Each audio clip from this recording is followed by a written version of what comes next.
నా వీడియోస్ దేవుడు ప్రతి ఒక్కరు పెట్టుకున్నాడు వాడు డిలీట్ చేయాలా చెయ్యపోయారనుకో నేను పోలీస్ కంప్లైంట్ ఇస్తాను. Hi guys, welcome to Jo Tales. So ఈరోజు మనం ఒక ఫేమస్ యూట్యూబర్ గురించి మాట్లాడుకోబోతున్నాం.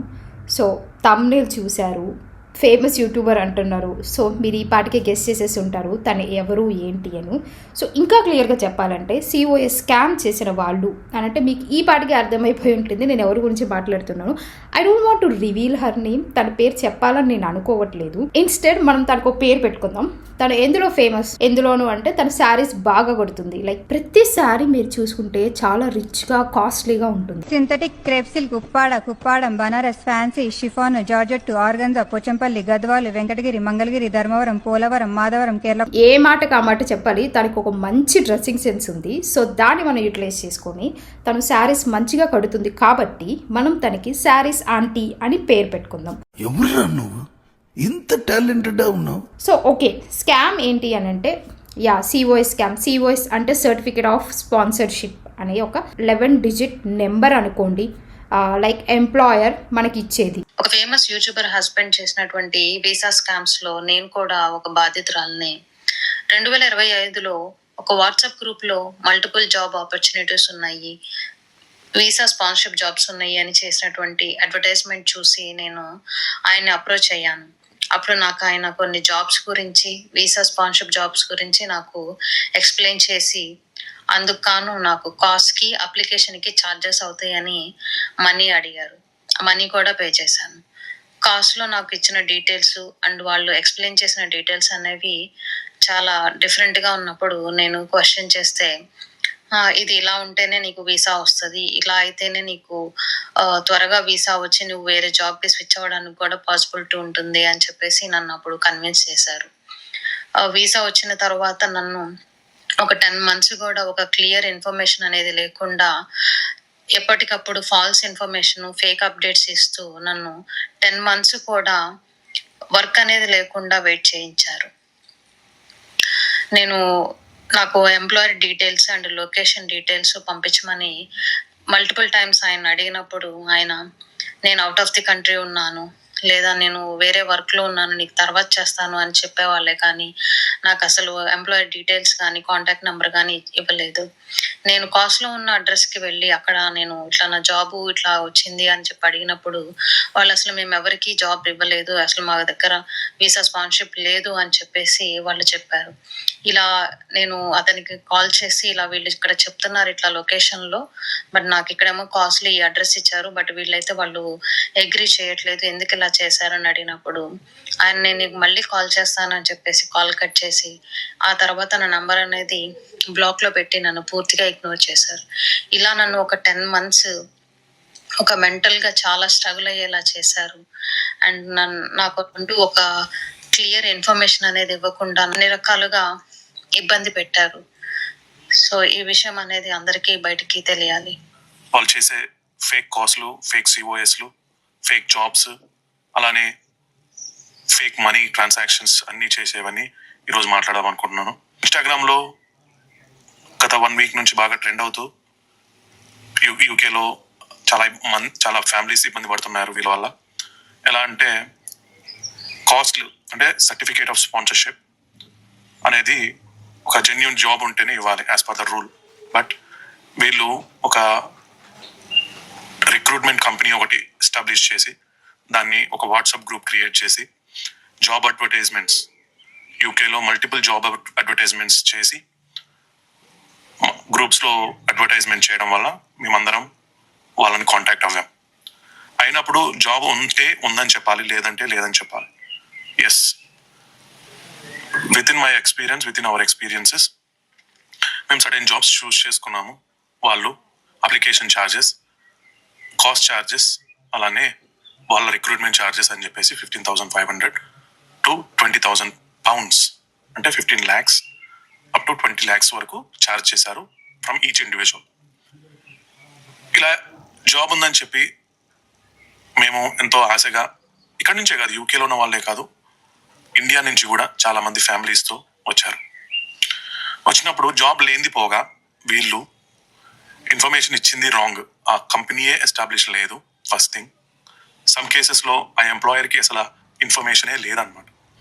సమ్ కేసెస్ ఫేక్ కాస్ట్లు ఇవ్వడం వల్ల వీసా కూడా క్యాన్సిల్ అయిపోయాయి, ఇండియాలోనే స్ట్రక్ అయిపోవాల్సి వచ్చింది. End of the day they don't communicate. After that any discrepancies వచ్చిన తర్వాత వీళ్ళు కమ్యూనికేట్ చేయట్లేదు. సో వీళ్ళతో 1.5 years నుంచి నేను ఫేస్ చేస్తున్నా. ఎంత మోసాలు చేస్తారంటే వాళ్ళు 2 months 3 months ఉన్న వీసా హోల్డర్స్నే వీళ్ళు టార్గెట్గా చేసుకొని వాళ్ళకే వీసాలు ఇస్తూ అన్ని అబద్ధాలు చెప్తూ ఇన్ఫర్మేషన్ అంతా ఫాల్స్ ఇన్ఫర్మేషన్ ఇస్తూ ఇలా మోసం చేస్తున్నారు. పేమెంట్స్ అన్ని సెటిల్మెంట్ చేయాలని నేను నా తోటి వాళ్ళందరితోటి రిక్వెస్ట్ చేస్తున్నాను. ఈరోజు తప్పుడు ప్రచారం చేస్తూ యూట్యూబ్లో కామెంట్స్ అన్ని డిలీట్ చేసుకుంటూ వాళ్ళ పెయిడ్ కామెంటేటర్స్ తోటి కామెంట్స్ చేపిస్తూ మమ్మల్ని అబ్యూజ్ చేపిస్తూ మమ్మల్ని తిడిపిస్తూ ఇవన్నీ చేస్తున్నారు. ఏ రోజుకైనా నిజం బయటపడుతుంది. సో విన్నారు కదా. సో దీన్ని బట్టి నాకు ఏం అర్థమైంది అంటే ముందు ఒకటి చెప్తున్నారు, తర్వాత ఒకటి చేస్తున్నారు. అమ్మాయి కేసులో ఏమైంది అంటే ముందేమో కిచెన్ మేనేజర్గా లేకపోతే కిచెన్ అసిస్టెంట్గా ఏదో జాబ్ ఇస్తానని చెప్పారు. ఆఫ్టర్ దాట్ ఎగ్జిక్యూటివ్ పొజిషన్ ఏదో ఇచ్చారన్నారు. తిను లేదు నాకు కిచెన్లోనే కావాలి అని అంటే లేదు ఇలానే వర్క్ అవుతుంది, ఇలా అయితేనే నీకు ఎక్కువ జాబ్ ఆపర్చునిటీస్ వస్తాయని సంథింగ్ ఏదో చెప్పారు. ఇలా ప్రతిదీ కూడా ముందు ఒకటి చెప్తున్నారు, తర్వాత ఒకటి చేస్తున్నారు. సో వీళ్ళు నిజంగా అంత జెన్యూన్గా ఉంటే ఎందుకు బ్లాక్ చేయాలి, ఎందుకు రెస్పాండ్ అవ్వకుండా ఉండాలి? అంత కరెక్ట్గా ఉండుంటే మీరు చెప్పినవి చేయండి, ఎందుకు తర్వాత మార్చేయాలి? అండ్ నాకు ఇంకొక డౌట్ కూడా వస్తుంది వీళ్ళలో. సో మనీ పే చేసే ముందు వీళ్ళు అగ్రిమెంట్ ఏం చేసుకోలేదా? లైక్ పేపర్ వర్క్ అనేది ఉందా లేదా? పేపర్ వర్క్ ఉంటేనే కదా ఇప్పుడు మనం ఫైట్ చేయడానికి ఉంటుంది.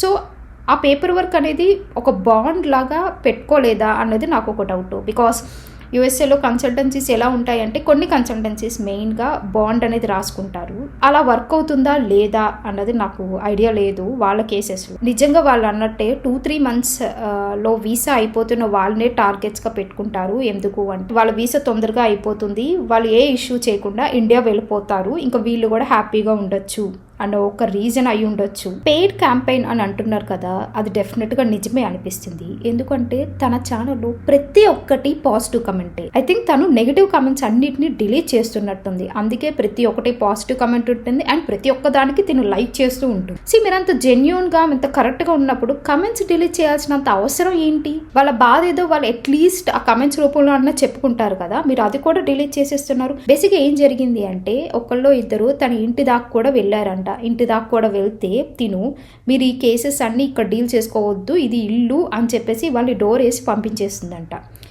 మీరు ఇంటికి వస్తే పంపించేస్తారు, మీరు ఫోన్స్ ఎత్తారు, బ్లాక్ చేసేస్తారు ఎక్కడ పడితే అక్కడ, అండ్ ఈ కమెంట్స్ను కూడా డిలీట్ చేసేస్తారు. ఇంకా వాళ్ళు ఏం చేయాలి మీరు చెప్పండి? I don't know. శారీస్ అంటే హస్బెండ్ అసలు బయటకే రావట్లేదు. బేసిక్గా వీళ్ళు యూకేలో అందరికీ COS ఇప్పిస్తాను, జాబ్స్ ఇప్పిస్తున్నాను అని వాళ్ళ గ్రూప్స్లో పెట్టుకుంటారు. సో ఇవన్నీ నమ్మి వస్తున్నారు వీళ్ళు. వచ్చినప్పుడు బేసిక్గా COS అంటే ఏంటి అంటే మొదలెట్టేయమంటారా?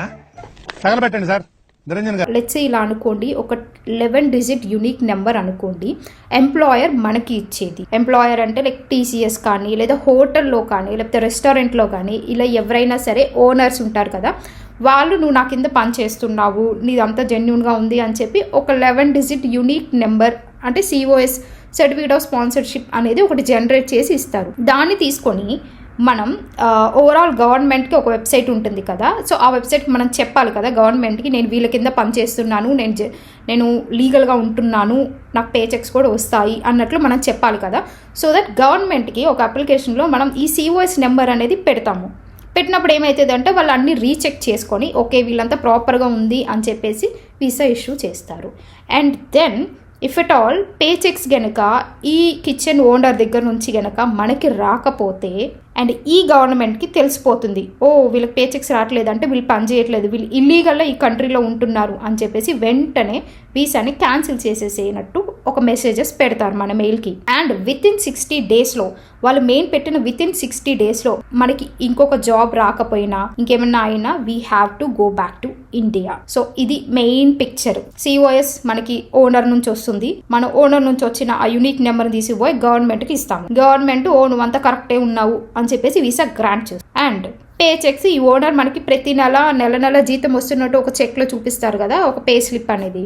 ఆ పే స్లిప్ అనేది కంటిన్యూస్గా ఎవ్రీ మంత్ రావాలి. సో వీళ్ళు COS నెంబర్ ఇస్తానని చెప్తున్నారు అండ్ పే స్లిప్స్ కూడా వస్తాయని చెప్తున్నారు. వీళ్ళు ఇక్కడ ఏం చేస్తున్నారంటే ఫేక్ COSలు, అంటే ఆ ఓనరే కాదు, అసలు ఆ రెస్టారెంటే లేదు అక్కడ, ఏదేదో అడ్రస్ పెట్టేసేసి ఏదో ఒక లెటర్ యూనిక్ నెంబర్ తీసుకొని వచ్చేసి ఇచ్చేస్తున్నారు. సో దాన్ని బట్టి ఏమవుతుందంటే ఓకే బాగానే ఉంటుంది, 1 month మన గవర్నమెంట్కి అప్లై చేస్తాము, అది రావడానికి కూడా కొంచెం టైం పడుతుంది కదా, అప్పటిదాకా మనం ఏమనుకుంటాం అంతా ప్రాపర్గానే ఉంది అనుకుంటాం. కొంచెం తెలివైన వాళ్ళు ఏం చేస్తున్నారు అంటే అసలు నిజంగా అది ఉందా, మనం వెళ్ళి చూడాలి కదా, వర్క్ చేసే ప్లేస్ కదా అని చెప్పేసి వెళ్ళి చూస్తున్నారు. అక్కడ అది ఏమీ ఉండట్లేదు. ఒకవేళ లెట్సే అక్కడ రెస్టారెంట్ నిజంగా ఉంది అంటే ఆ ఓనర్ వెళ్ళి అడుగుతున్నారు. ఆ ఓనర్ ఏమో మీరు ఎవరో కూడా నాకు తెలియదు, నేను ఇవ్వలేదు అని చెప్తున్నారు. సో ఆబ్వియస్గా అక్కడ ఏమవుతుంది, మనం ఫేక్ అయినట్టే కదా, ఫేక్ COSలు ఇస్తున్నారు. లెట్సే ఇంకొక కేసు COS కరెక్ట్గానే ఉంది అని అనుకుంటే ఇక్కడ గవర్నమెంట్ దగ్గర ఏమవుతుంది అంటే నేను COS ఓనర్ అంతా కరెక్ట్గానే ఉంది, ఓకే ఈ శారీస్ అంటే మంచిగానే ఇచ్చింది, షీ సో గుడ్ అని అనుకుంటే నేను గవర్నమెంట్కి తీసుకుపోయి నా COS నెంబర్ ఇచ్చిన తర్వాత గవర్నమెంట్ ఏం చేస్తుంది, ఓకే ఇది కూడా బాగానే ఉంది అని చెప్పేసి ఓకే వీసా గ్రాంట్ అని అంటుంది. కొన్ని రోజుల తర్వాత నేను ఏం చేస్తాను, శారీస్ ఆంటీ ఏం చేస్తాను అంటే పే స్లిప్స్ ఇవ్వటం మానేశాను, నెల డబ్బులు వేయటం మానేశాను.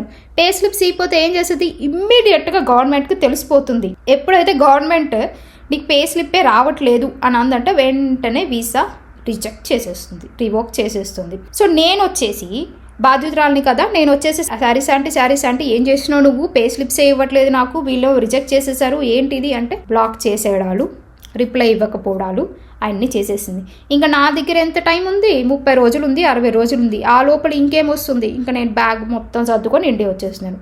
సో ఇది ఎంటైర్ పిక్చర్ అండి COS గురించి.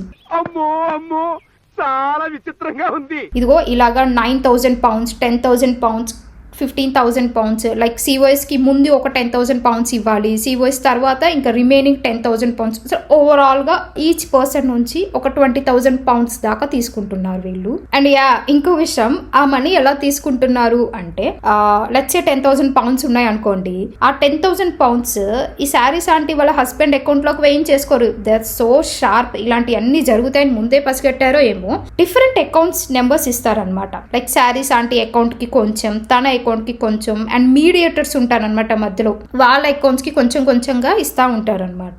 సో ఇలా ఓవరాల్గా మొత్తం అకౌంట్కి వేసినా కూడా డౌట్ వస్తుంది కదా.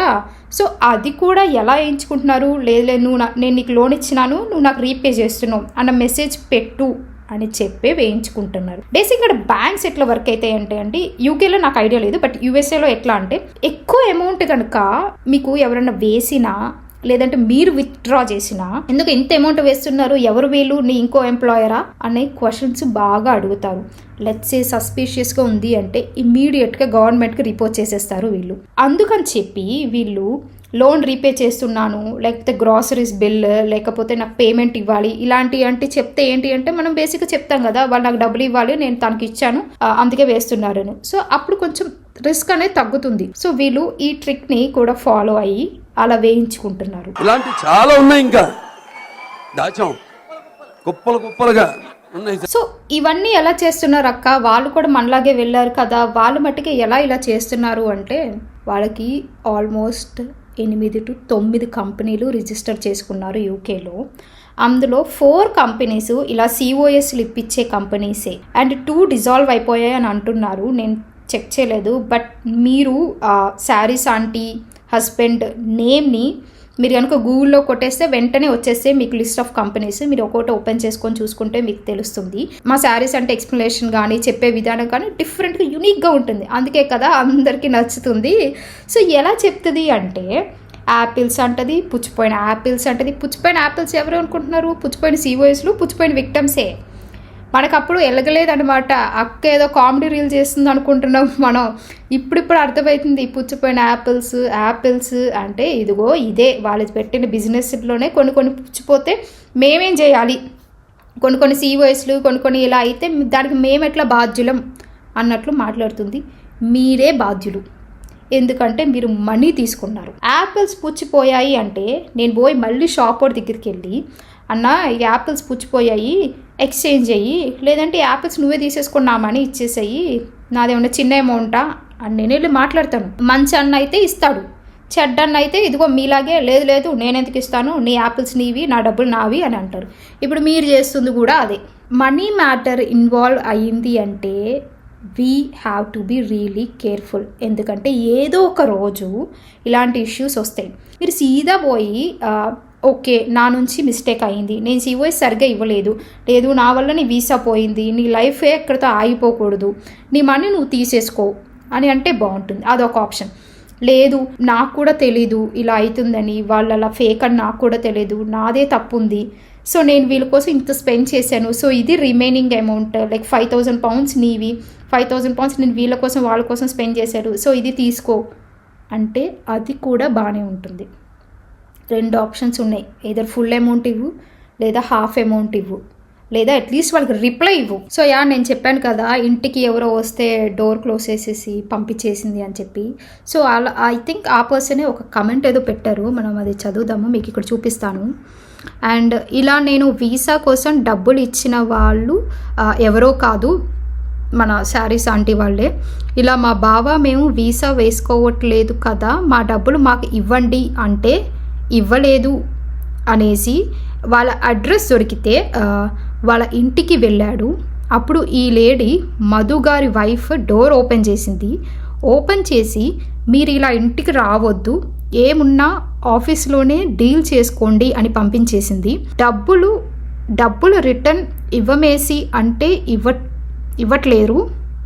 ఇలా నాకు తెలిసిన వాళ్ళు కూడా మోసపోయారు, ఆల్మోస్ట్ 10 lakhs అలా ఒక పర్సన్ అనేసి చెప్పింది. నేను చాలా షాక్ అయ్యాను. ఫస్ట్లో నేను నమ్మలేదు, బట్ దెన్ ఐ రియలైజ్డ్ వాళ్ళు ఇంతలా మోసం చేస్తున్నారు అనేసి. దయచేసి ఎవరిని నమ్మకండి, మెయిన్గా ఇలాంటి వాళ్ళని అని ఉండొచ్చు.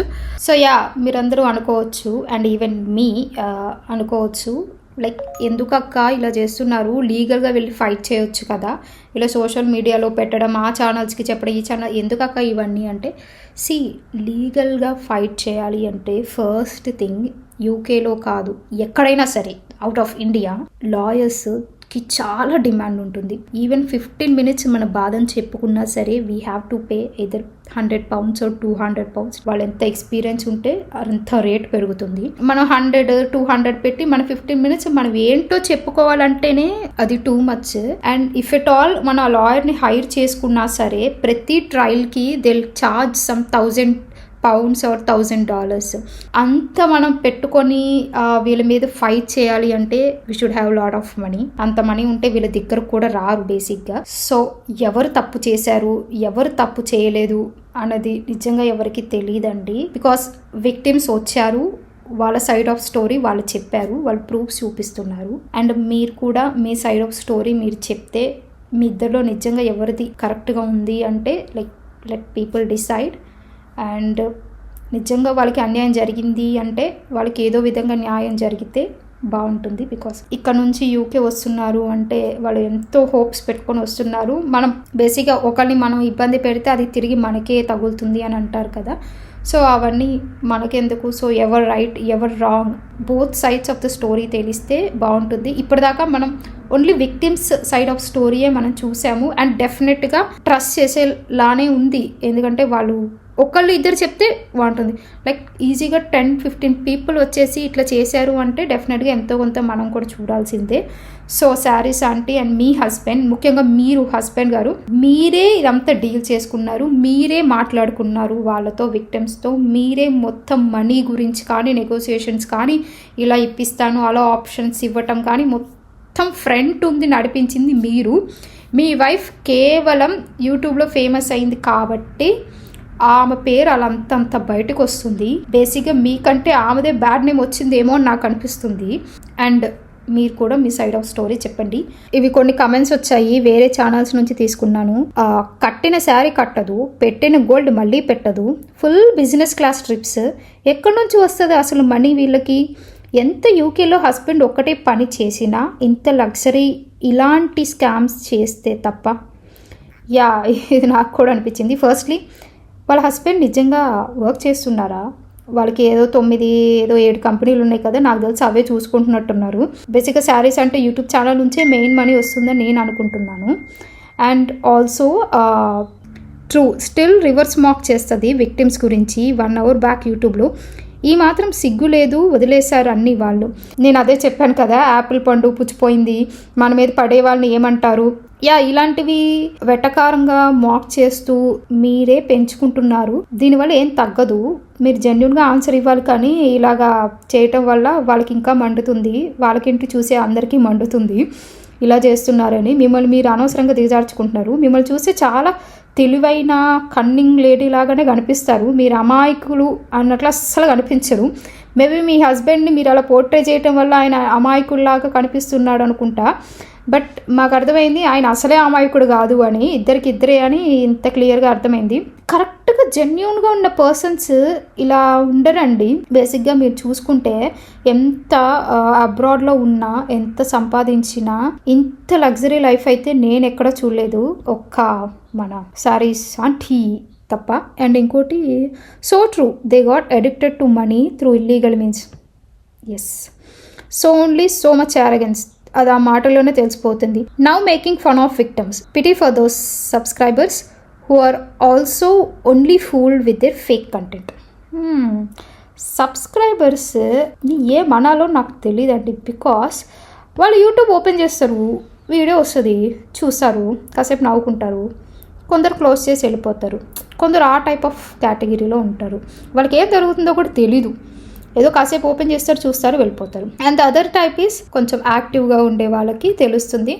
బేసిక్గా వాళ్ళు రియాక్ట్ అవుతారు, కొంతమంది రియాక్ట్ అవుతారు, కొంతమంది నాకు ఎందుకులే అని రియాక్ట్ అవ్వరు. సో అదొక కేటగిరీ. కొందరు ఆపుకోలేరు అనమాట ఫ్రస్ట్రేషన్ని.